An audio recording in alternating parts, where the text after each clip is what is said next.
Ледовая переправа Якутск-Нижний Бестях сегодня официально открыта. Теперь жителям заречных районов не придется ездить через переправу Хатасы-Павловск, делая таким образом серьезный крюк.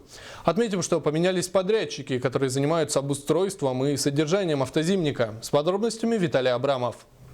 Госкомиссия в составе заказчиков, подрядчиков и контролирующих органов официально приняла в эксплуатацию почти 14-километровую ледовую переправу между Даркылахом и Нижним Бестяхом. Как уверяют дорожники, прошлогодняя история, во всяком случае в ближайшие года, когда переправа открылась в феврале этого года, больше не повторится. Подписали соглашение тройственное о передаче этой переправы в оперативное управление ФКУ «Продор-Вилюй» с 1 января 2016 года. Это значит, что в дальнейшем за переправой будут следить не с теплого ключа, где находится штаб-квартира Упырдор-Колыма, а непосредственно с Якутска, что качественно должно поменять ситуацию. Будем финансировать содержание этой переправы мы, и в дальнейшем будем работать и обеспечивать безопасный пропуск транспорта по этому участку. Поменялись не только управленцы, но и подрядчики. Произведены работы по устройству 4 полос в обоих направлениях с наморозкой льда, установлены дорожные знаки, шлагбаум и так далее.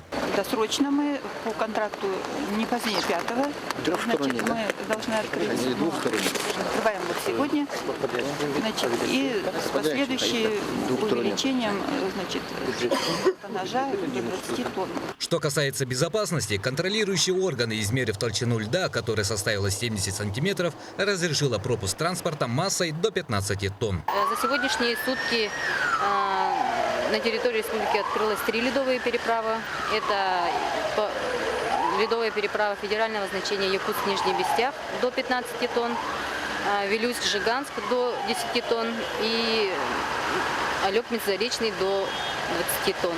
Таким образом, на сегодняшний день из 49 планируемых ледовых мостов на территории республики начали функционировать 36.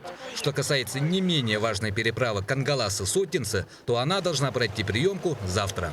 Виталий Абрамов, НВК Саха, Якутск.